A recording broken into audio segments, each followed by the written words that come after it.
Hello again to this video clip series, My Journey to God in a Very Secularized World. We talked in the last several video clips on the topic, Do Not Abandon the Church, that you can also find published. And we got into the topic of the importance of humility to not be deceived. I quote here Our Lady in her messages to Don Stefano Gobi, the Blue Book, which has the title, To the Priests, Our Lady's Beloved Sons. You find often in these messages the importance of being little children. If we feel full of our intelligence, wisdom, and holiness, God draws away from us and we deceive ourselves, and in the end we destroy ourselves.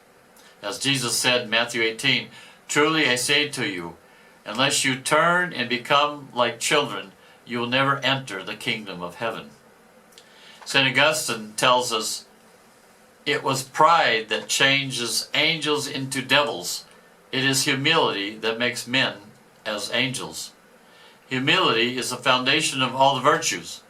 The soul in which this virtue does not exist, there cannot be any other virtue except in mere appearance.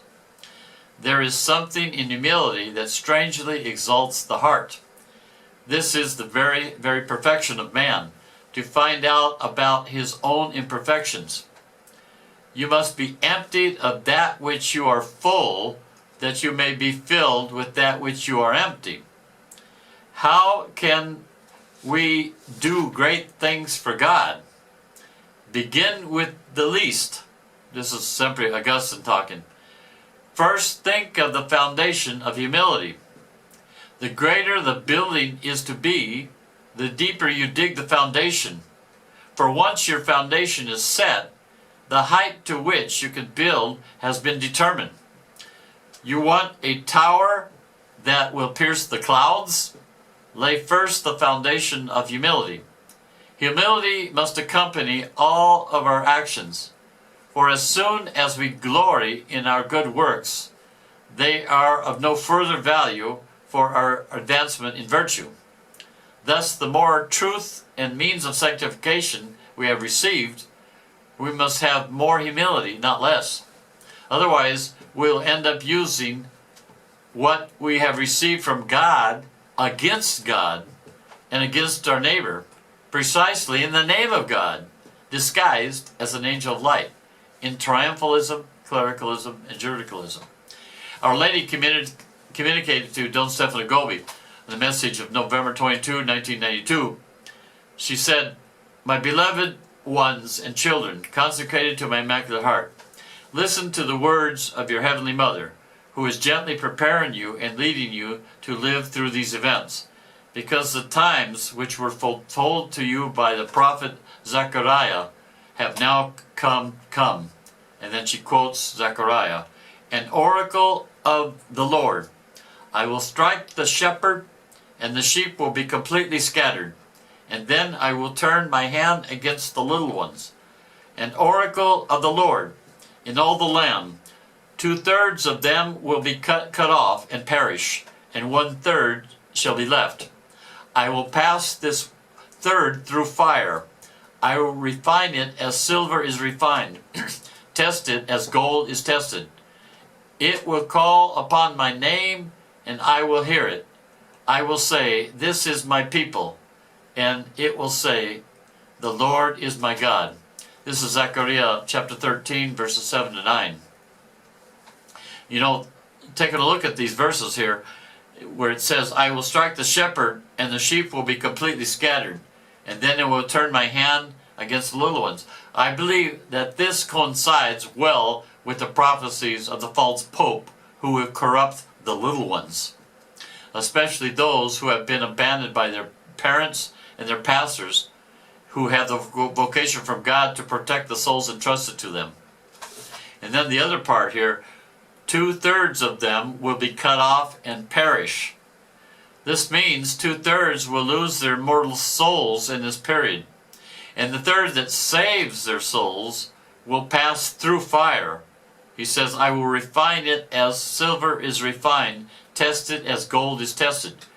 Right now, There are very few people who have the courage to take the risk to open their eyes to the signs of the times, so as not to be hypocrites. Luke 12. To go against the tide of the great majority, strongly manipulated by the highly controlled mass media, who have taken the easy way of being politically correct. And in particular today in the Catholic Church. You might read my article, Politically Correct in the Church, EWTN. In this period of the crucifixion of the Church, the purification of the Church and of the world, we are called to not flee from the sufferings that Jesus offers and shares with us, but to offer our lives for the body of Christ, the Church, as did Mary, the Queen of Martyrs, at the foot of the cross, with Jesus totally covered with blood and wounds and humiliations and abandoned by almost everyone. Thus, most of the very few who remain faithful to the uncomfortable truth in this period will later offer with their blood the grace for the conversion of many others, so as to arrive to the prophesied 1/3 who will save their immortal souls for all eternity. As Tertullian said in the early church, the blood of martyrs is the seed of Christians. Dear brothers and sisters, we have to remember reality, as those previous video clips on the exorcisms, the damned priest explained. 1 second in hell, 1 second separated from God, is more painful than all the pains put together in this short life. But 1 second in heaven, in the presence of God, is more happiness and joy than all the happiness and joy in this short life. God hides the reality after death to leave us totally free to choose if we want to spend eternity with our Creator. He respects our freedom. Respect of our freedom is true love. Satan convinces so many today that hell does not exist and that each of us is a little God. So we decide reality and truth not according to the Creator of the universe, but according to ourselves. But after death, we will discover that we took the easy way of following the father of lies, Satan, and we will spend eternity with Satan. They say ignorance is bliss, but after death, it will not be so blissful. For those who did not live the Our Father, thy will be done, not my will be done. Did God give us the 10 Commandments for our good or for our harm? Do we trust ourselves or do we trust our Creator? Jesus said to Saint Faustina, paragraph 1602, if their trust is great, there is no limit to my generosity. The torrents of grace inundate humble souls.